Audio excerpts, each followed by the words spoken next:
Welcome to Zee money health show. मैं हूं नेहा बजाज और अपने हर शो में हम आपको मिलवाते हैं मेडिकल एक्सपर्ट्स और सुपर स्पेशलिस्ट से, ताकि आपको मिले सही राय। इस वीडियो को आगे देखने से पहले जी मनी हेल्थ शो के यूट्यूब चैनल को सब्सक्राइब करना ना भूलें। Do hit the bell icon. और आज के वीडियो में हमारे साथ जलंधर पंजाब से जुड़ रहे हैं डॉक्टर संदीप पाल बंसल, जो कि एक आई स्पेशलिस्ट हैं। कई सालों से प्रैक्टिस कर रहे हैं और कई सारे पेशेंट्स की लाइफ को इन्होंने एक नया रूप दिया है। और डायरेक्टर हैं Pal hospital eye tech clinics and children centre, जो कि जलंधर में है, पंजाब में। सो डॉक्टर संदीप, आपका बहुत बहुत स्वागत है। Thank you ma'am. First of all, thanks G Money for giving me an opportunity to be here. And well, I'm all yours. Go ahead. Definitely. तो सर, आज हम आपसे बात करने वाले हैं जो कैटरैक्ट सर्जरी में कृत्रिम यानी कि जो आर्टिफिशियल इंट्राक्यूलर लेंस का प्रयोग होता है, उसके बारे में हम आपसे जानेंगे। बिकॉज मोतियाबिंद जो है, हमको पता है क्या होता है, लेकिन जितनी ज्यादा जानकारी हो उतना पेशेंट के लिए अच्छा रहता है।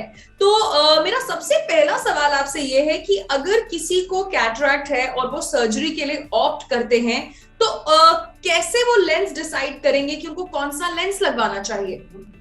Well, cataract surgery has been there for almost 20 years. 20 साल हो गए हैं। We started with monofocal lenses, non-foldable lenses, then foldable lenses. Now lenses absolutely based है हमारी need क्या है. So we customize the lenses according to the need of the patient. अच्छा। So अगर मैं ब्रॉडली कैटेगराइज करूं तो 3 तरह के लेंसेज रहते हैं। अ मोनोफोकल लेंस जो हमें दूर की विजन देता है और नजदीक के लिए हमें ग्लासेस का जरूरत रहता है। मल्टीफोकल लेंसेज जो हमें दूर और नजदीक दोनों की अच्छी विजन देता है, but then it has its own issues. Then इन दोनों के बीच में there is an adaptive lens जो हमें दूर का विजन देता है और नजदीक का 70% इंटरमीडिएट विजन देता है। अच्छा, राइट। सो कैटेगरी के लिए कि हमें कौन सा लेंस डलवाना है, इस चीज पे बेस्ड रहेगा कि हमारी नीड क्या है। ओके। अच्छा सर, आपने हमें नीड के बारे में बताया, बट एज अ डॉक्टर आप इतने सालों से प्रैक्टिस कर रहे हैं, तो आप अपने पेशेंट्स को, लाइक आपके पेशेंट्स मेजॉरिटी कौन सा लेंस प्रेफर करते हैं, या कौन सा लेंस लंबे समय तक ड्यूरेबल रहता है और उनका साथ बनता है? मैम, all the lenses, अगर हम अच्छे lenses, हाइड्रोफोबिक एस्फेरिक lenses का बात करते हैं, तो वो मोनोफोकल हो, अडैप्टिव हो, मल्टीफोकल हो, वो सब they are used in eye only once. Surgery एक ही बार होता है।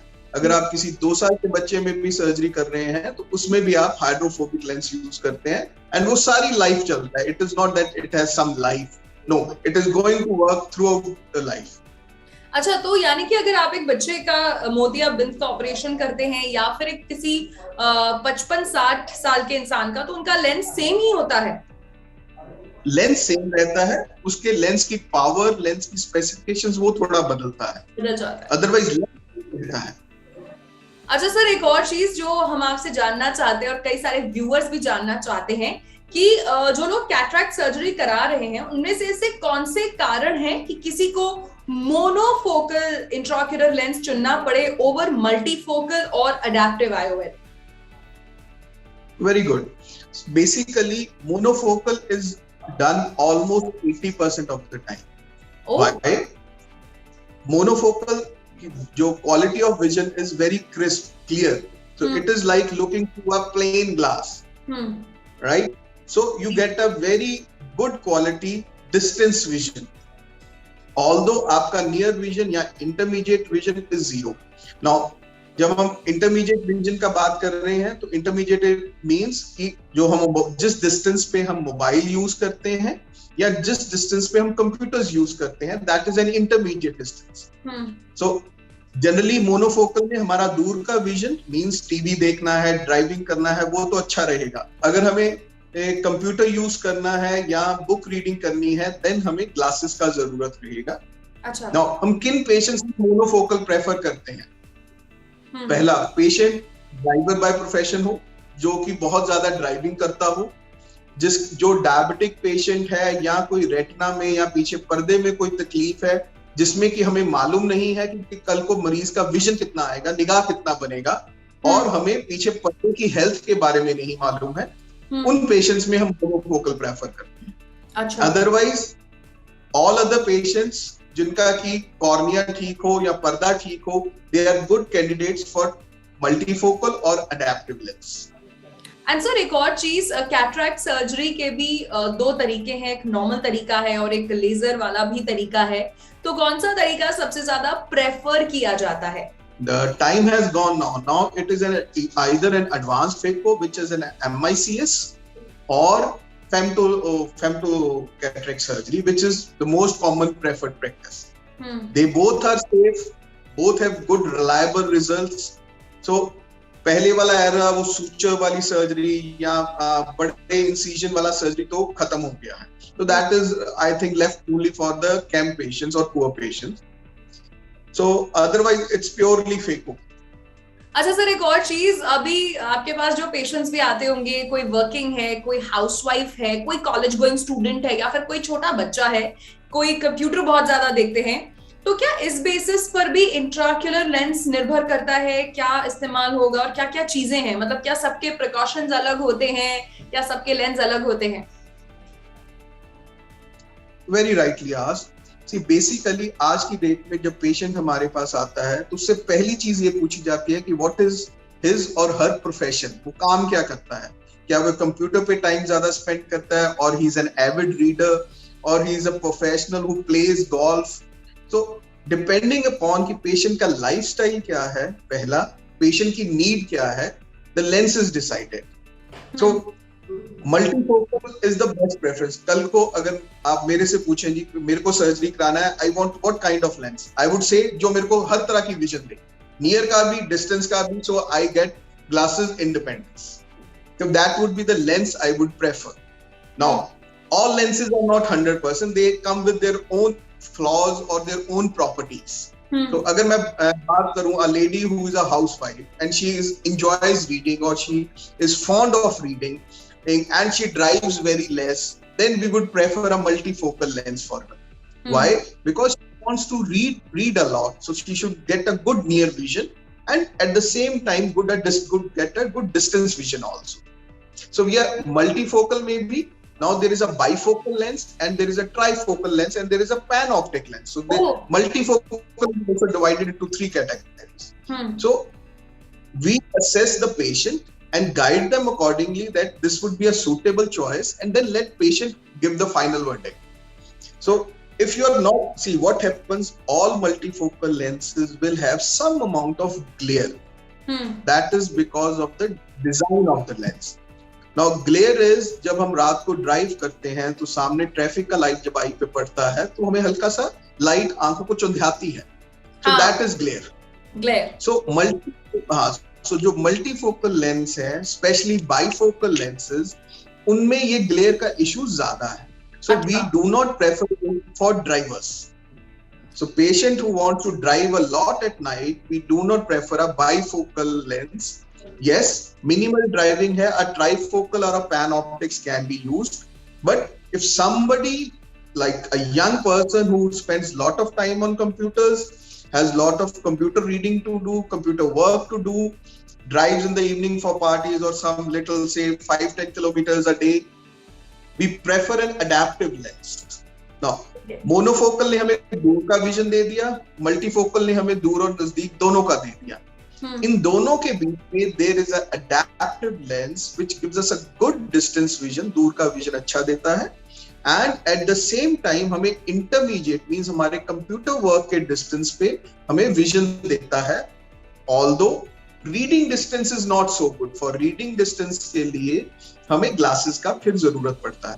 But mobile usage, computer usage, when we are driving a car, car का infotainment system, dial सब clear दिखता है. Okay. The best part is it does not give us the glare. Adaptive lens में there is zero glare. Zero glare. So that is why it is a good choice in young patients. आपने बड़े अच्छे से हमें समझाया हर lens के बारे में और हर प्रोफेशन में क्या उसके प्रोज एंड कॉन्स भी हैं। एक और चीज सर, एज अ लेमैन बड़े सारे लोग ये जानना चाहते हैं कि मोतियाबिंद की सर्जरी के बाद भी क्या उन्हें चश्मों की जरूरत पड़ती है? क्या ऑन एन एवरेज सब पेशेंट्स को चश्मा लगाना ही पड़ता है? See, very simple concept. We aim for 100%, but there is nothing which is 100%. For the fine tuning, or depending upon how the patient gets used to the lens का final effective lens position कहाँ आता है, या lens eye में finally कहाँ आके stable होता है, patient might need a minimal number either for distance or near. वो true रहेगा तीनों में, be it be a monofocal lens, be it be a multifocal lens, be it be an adaptive lens. So किसी भी patient को ये कह के सर्जरी नहीं किया जाता है कि oh you will never need glasses. No, आज अगर ग्लासेस का रिक्वायरमेंट नहीं भी है, सो सपोज आज पेशेंट 6/6 है, he is 100%, but with age अगर रेटिना पे कोई चेंज आता है और जो लेंस जहां रखा गया है उसमें एजिंग में कोई चेंज आता है, so he might need glasses after a year, 2 year, 5 years. तो वो उम्र पे भी nobody is promised. Yeah. Okay, so यहाँ पर हमारे सभी सवालों के जवाब दिए हैं डॉक्टर संदीप ने। एंड डॉक्टर संदीप, हमारे शो का एक सेगमेंट है टिप ऑफ द डे। तो कोई एक टिप जो आप सभी व्यूअर्स को देना चाहें जिनके घर परिवार में किसी को कैटरैक्ट है, और जैसे आज हमें आपने लेंस के बारे में जानकारी दी, तो कोई एक टिप जो आप सभी को देना चाहें? See, the only thing is, दो चीजें लोग पूछते हैं। पहला, मैं कैटरैक्ट सर्जरी कब कराऊं?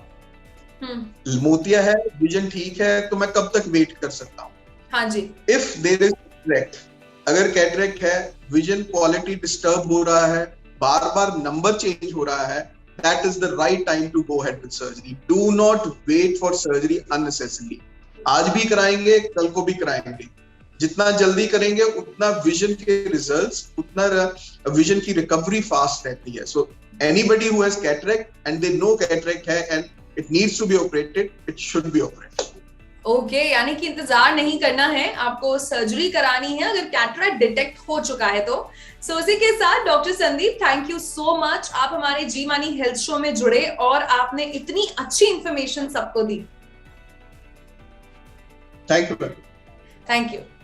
तो ये थे डॉक्टर संदीप पाल बंसल, जिन्होंने आज हमें बताया कि कैटरैक्ट सर्जरी के वक्त किस हिसाब से लेंस का चयन होता है और ये लेंस आपके विजन में कितना मायने रखता है। आई एम श्योर हमारे शो की जानकारी आपको अच्छी लग रही होगी। आज का शो कैसा लगा हमें फीडबैक जरूर दीजिएगा।